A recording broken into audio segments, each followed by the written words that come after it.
Appamada and its programs are supported by your generosity, and your generosity and support makes such a difference. You can find a link for contributions on the website at appamada.org. Thank you. Well, good morning, and I'm so delighted to see so many folks being here today. I count 12 or 11 people online, and about that many people in the Zendo.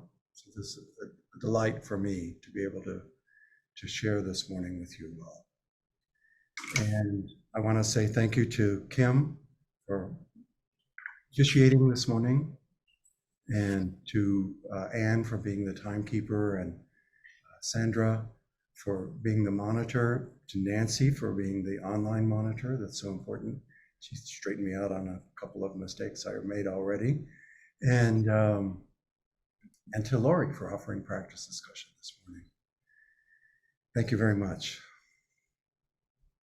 And I have a talk. My title that I wrote for myself is Concentrating and Making Friends with Hindrances. And I want to say that last Wednesday, I led the evening program, the Wednesday evening program. And it's part of a series. And it's the second Wednesday of the month, and it focuses every month on concentration. And if you have never taken part in the Wednesday evening program, I want to suggest that it'd be a good thing to do, either remotely or in person. I'm sorry, it's all online right now. But there's an opportunity. The first week focuses on compassion and loving kindness. The second week is concentration. The third week, Gaia meditation, that is connections with all of nature and all of life. And the fourth week is koan practice. And if there's a fifth Wednesday of the month, it's a focus on Zen and the body, and many different aspects of that. Recent leaders of the Wednesday evening programs have included John Eric Steinbaumer, Robin Bradford, Eric Williamson, Jessica Steinbaumer, Stephanie Seiler, Kim Mosley, Ann Lipscomb. And I apologize to anybody who I've left out here. But these are all gifted teachers who bring a different flavor to presentations of the Dharma. And all of them, like me, are among the homegrown emerging teachers from within our Sangha. And Amanda Qureshi, I'll say, who goes by Q, has been the online monitor for that, a very important role in that ongoing effort. If you want to support the development of these people and their service to the Sangha, taking part in the evening program on Wednesdays is a great way to do it. It starts at 7 p.m. Central Time. It lasts about an hour and a half. And it's always interesting and engaging. So, as I said, last week, I led on Wednesday, and the topic was concentration. And I'm sure many of the folks here have no problem distinguishing between concentration and mindfulness, but I find that they blur together in my mind a lot.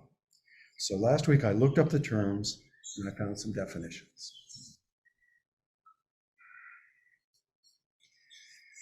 Concentration is defined as mental focus on a single object, or a way of looking at experience with a narrow focus, kind of like using a zoom lens, or by analogy, like walking around in a dark room with just a small pen light, and with a pen light to guide your steps so that you don't bump into the furniture, and you can only see what is illuminated by this small light.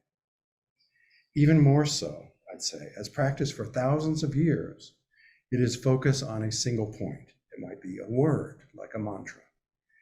an image, a sound, a relationship with a spiritual guide or a mentor. The Pali word for concentration is samadhi, which has a very particular sense also. Mindfulness, by comparison, is more like a stroll in the daylight, where you can appreciate whatever you encounter. Although stroll is not quite the right word either, since it's a purposeful, directed state of being open to experience as it arises. And there's a sense also of being aware of present moment experience without judgment. Although the focus is broader, mindfulness also requires concentration, obviously. And this is part of why they blur together for me. I see an analogy with the basics of our sense of vision. There's a spot in the center of our field of view where we can focus on things in detail. And just outside that central point, there's the fuzzier kind of peripheral vision that we have, which is we don't often pay attention to it, except if something moves in the periphery of our field of view, it grabs our attention right away. And so it occurs to me that we are constantly scanning back and forth between these central focuses and these peripheral areas to see what really matters, to see if what we have to pay attention to and what we can ignore. So it's like a dance of focus and distraction. And both mindfulness and concentration as modes of meditation require the mental effort of pulling oneself back from distraction. I recently heard a wonderful metaphor from a Rinzai Zen teacher here in Albuquerque named Susan Linnell. She goes by the Dharma name Myo-on. Myo-on said, as you sit, imagine that you are on the bank of a beautiful, quiet river. Everything is peaceful and serene. Then, floating down the river comes a boat full of people. Some of them are having a party, some are fighting, and some are very sad. She went on, watch the boat, see what's there, but don't get on the boat. That's a very appealing description to me. Not getting on the boat seems simple, but if you're like me, simple doesn't mean easy.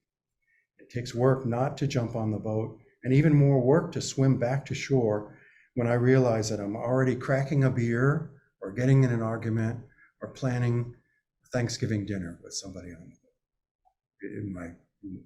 boat, among my imaginary companions there. I understand that our brains crave stimulation and novelty, which we are denying ourselves by sitting in meditation, and denying ourselves by not getting on the boat when it shows up.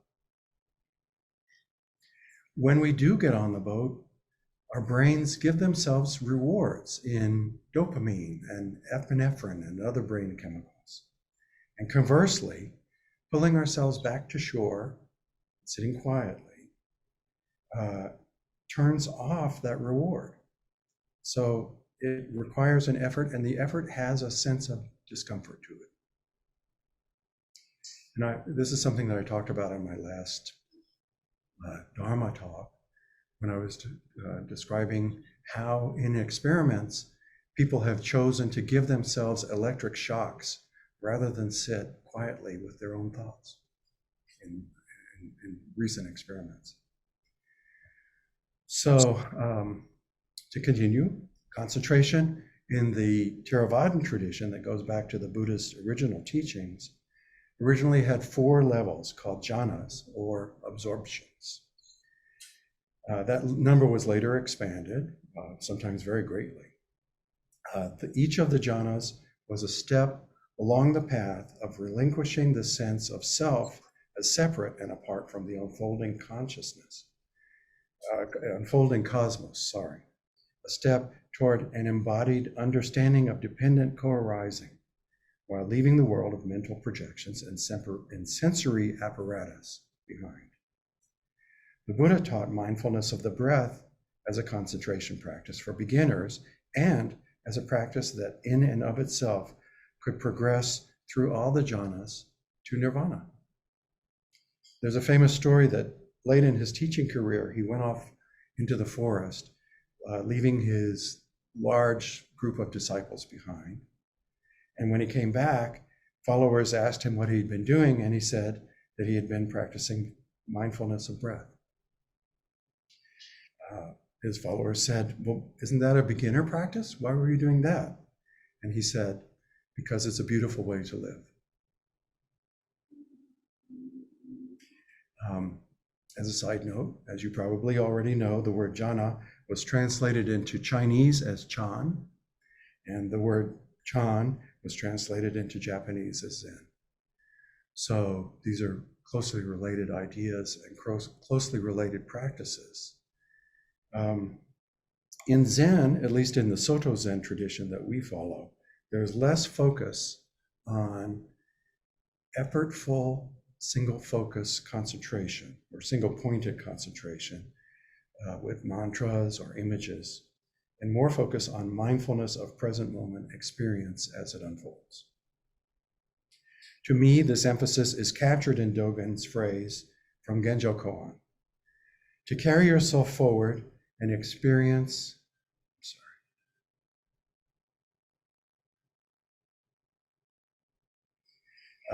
to carry yourself forward and experience myriad things is delusion.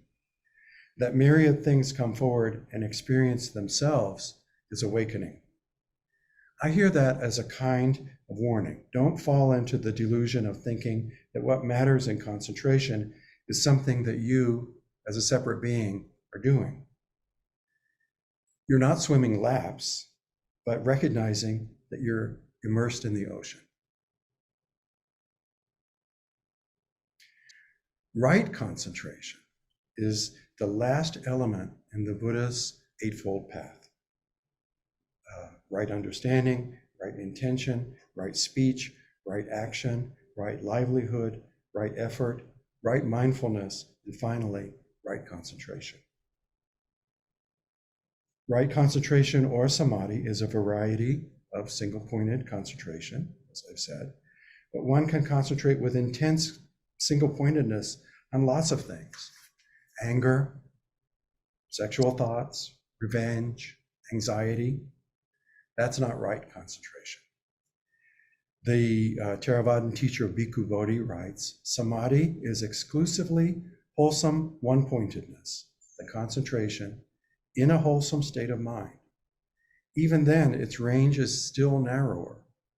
It does not signify every form of wholesome concentration, but only the intensified concentration that results from a deliberate attempt to raise the mind to a higher, more purified level of awareness.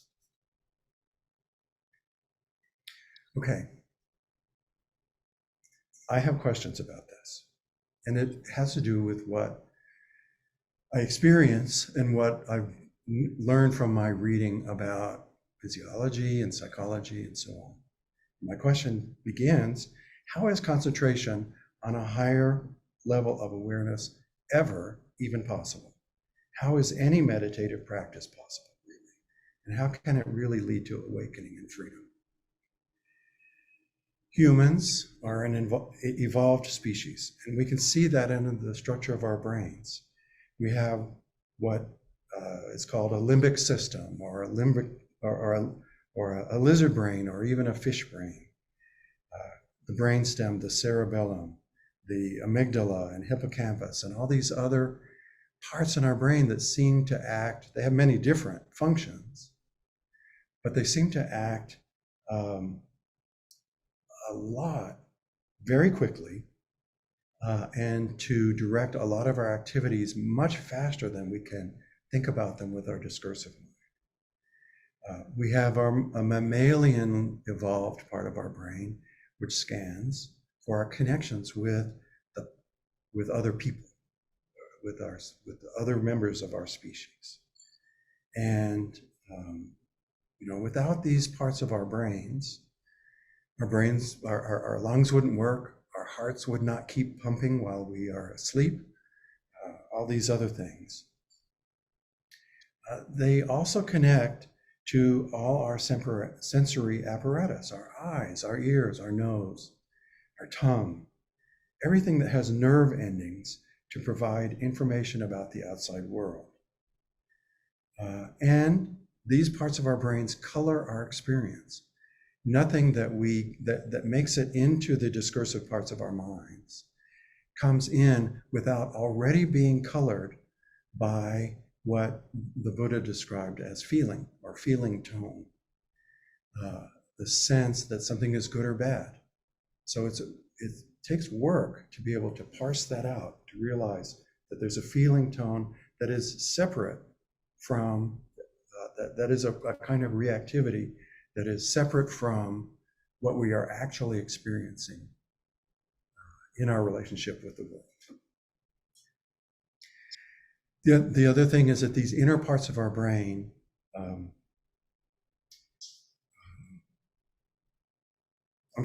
there's a these mammalian parts of our brain are also asking the questions that Flint has phrased this way. They're constantly posing these questions. Are you there? Do you see me? Do you choose me? If we are in anxiety about those, if we are in uncertainty about those, that produces another kind of a mental pain. So it's what we are living with all the time, because we're constantly scanning to reinforce our sense that we are connected with others and that we are separate. So it's kind of painful. So I would revise Mio On's metaphor about the riverbank and the boat. You're sitting on the riverbank being quiet, and your brain is scanning to see if there's a crocodile coming up the bank towards you, or if there's a tiger in the woods behind you, or a wasp in somewhere just outside the edge of your peripheral vision that may land on your nose. Or is there a fire or a snake or that tickling on your foot? Is it nothing? Or is it maybe fire ants that are going to start biting you? My point being that your sensory apparatus is on the alert for disaster all the time. And your mammalian brain is on the alert for rejection and harm or hurt all the time. So these are things that are simply built into our bodies and that affect our minds every moment. So that's why I say, how is it possible for us to do what the Buddha advises? We know it is possible because everybody who's connected here has been doing it this morning, sitting still, meeting these thoughts, meeting these expectations, meeting these feeling tones with enough self-compassion and equanimity to at least let them go by for the moment, like not getting on the boat, you know?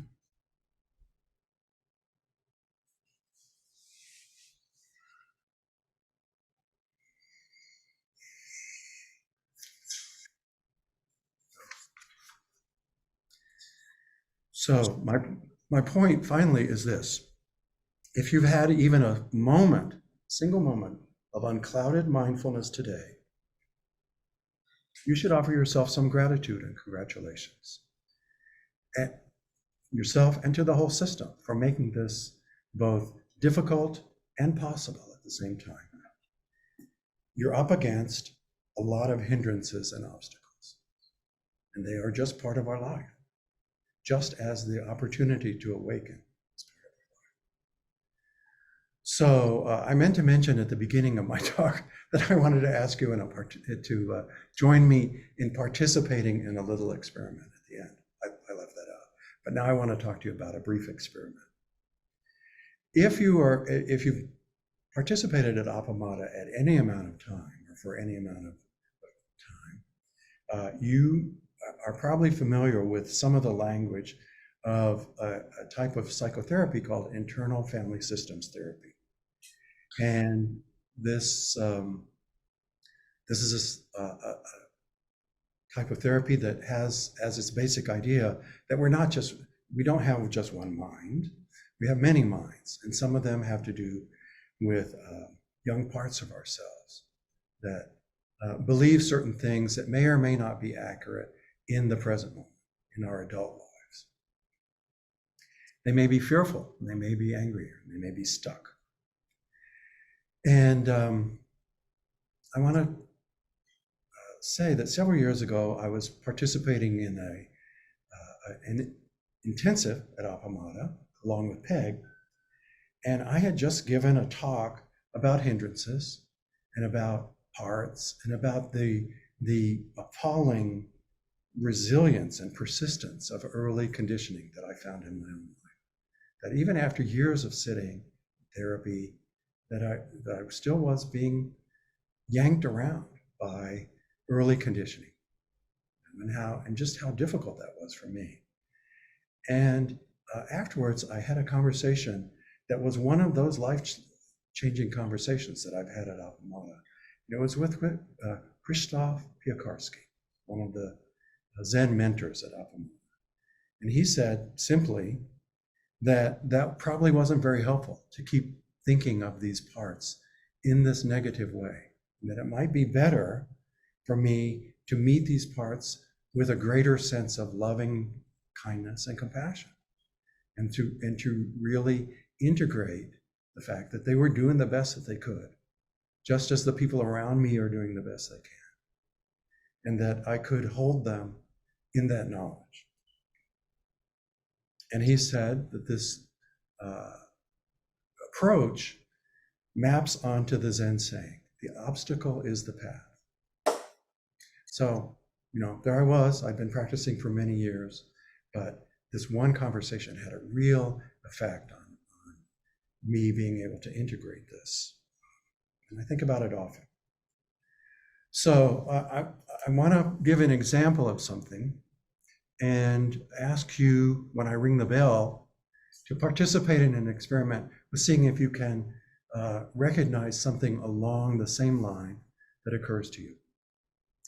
So I find when I sit that my toes are flexing on one or both of my feet. In fact, it happens a lot, but I really notice it when I'm trying to sit in meditative, mindfulness or concentration. It seems to be a way that my body is handling some nervousness or some kind of stress, like say about the outcome of a political election that may change the world, something along that line. And it's certainly not a voluntary thing. I can interrupt it, but I don't choose to be doing it. It's just something that I discover that I'm doing. I used to, in line with what I was describing in this conversation with Krzysztof, I used to see this as a bad thing, and really something actually shameful, because I know I was supposed to be sitting still, really still, and not letting involuntary activities sweep over me. So I saw it as something that I shouldn't be doing, and something that needed to be kind of exiled. So this is again a familiar term from internal family systems therapy, and in internal family systems therapy, exiling a part of yourself is inevitable in certain circumstances, but never really a productive way, a skillful way to meet your own experience. So I have more recently started just observing the flexing of my toes when it happens, and I try and see where it comes from, where it starts, what part of my body it starts in, what sort of feeling tone it's associated with, and whether or not it gives me access to thoughts that might be connected with something that could be released by wiggling my toes in this odd way. And I just try and hold it all in equanimity and loving kindness and a sense of friendship. So what I'd like to ask you to do when I ring the bell is to spend just 3 minutes sitting upright in silence and seeing if you can find contact with a part of your body-mind system that you might normally think of as a hindrance to concentration. Maybe you could first try to concentrate on some higher, purified state of consciousness. Then, if a distraction comes up, for me it always does, but maybe not for you, but if it does, you might invite that part that is feeling whatever it is that seems like a distraction to sit with you and to thank that part for being what it is. That is part of life as it is right now. Your life is a messy miracle, as Flint has often said. Our sitting practice gives us a chance to appreciate it, and I offered this experiment as a way to appreciate what might otherwise slip by as something to be ignored or even exiled. It's no big deal. It's just an experiment. I'll ring the bell at the end of 3 minutes, and if you have any perceptions you'd like to share, that would be great, but no pressure. Okay?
Thank you for joining me.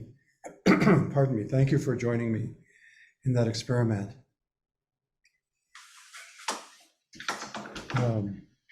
If there's anyone who would like to offer any reflections on that, I would welcome it. If not, we can move to the closing. Anne Lipscomb raising her hand. Anne. Hey, thank you for this. The first thing I noticed was questioning, because when I started the exercise, I immediately started thinking about an exalted state of mind. What would that be? What would that feel like? I'm not sure I've ever felt that. How could I get back there? So for me, right away, it was this questioning.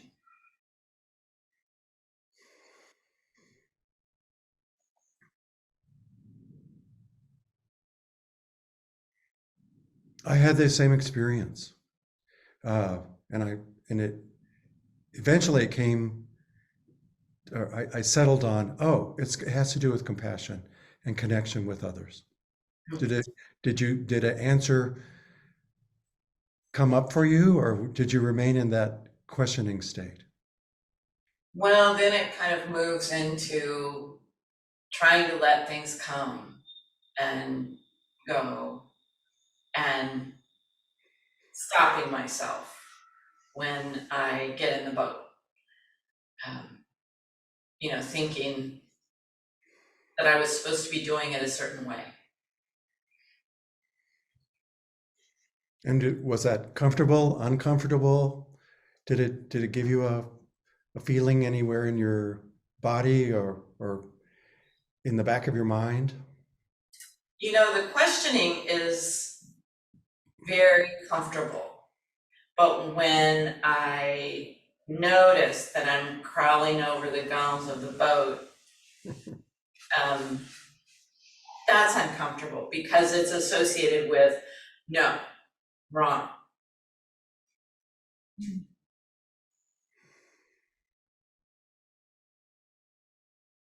But the questioning seems very engaging.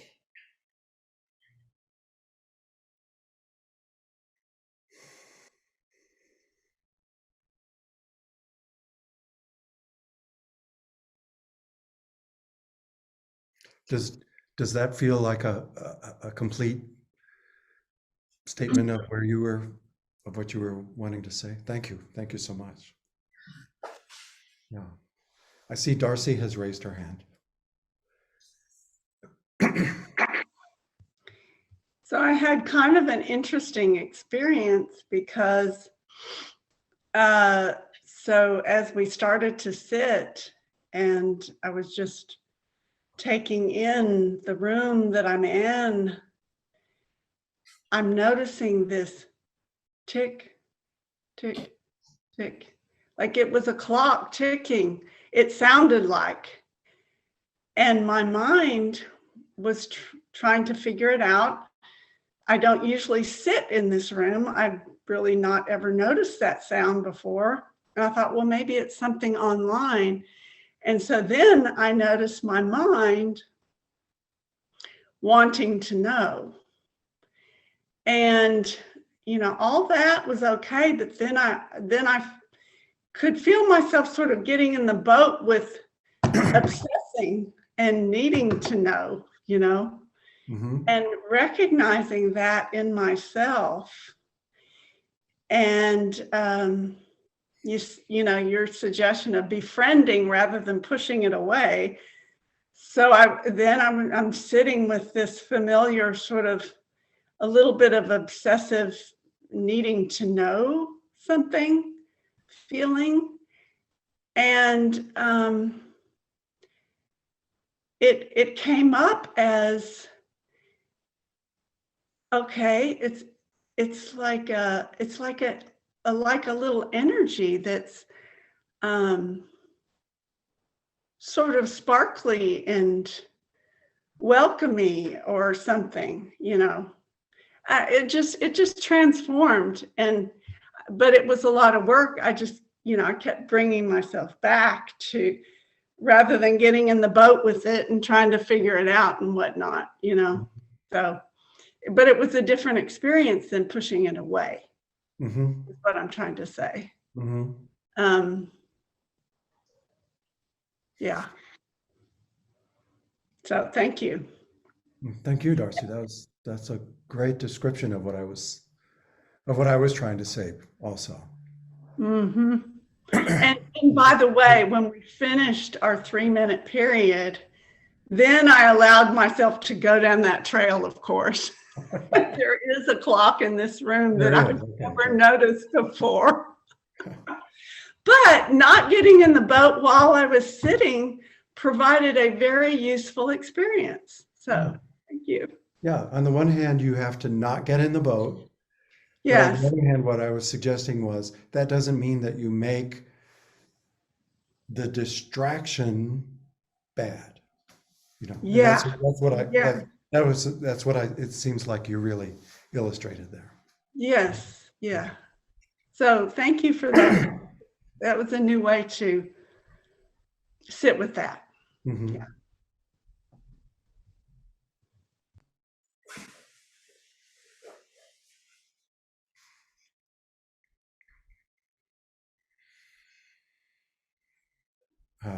Pardon me if I'm missing something, but I'm not seeing any other requests.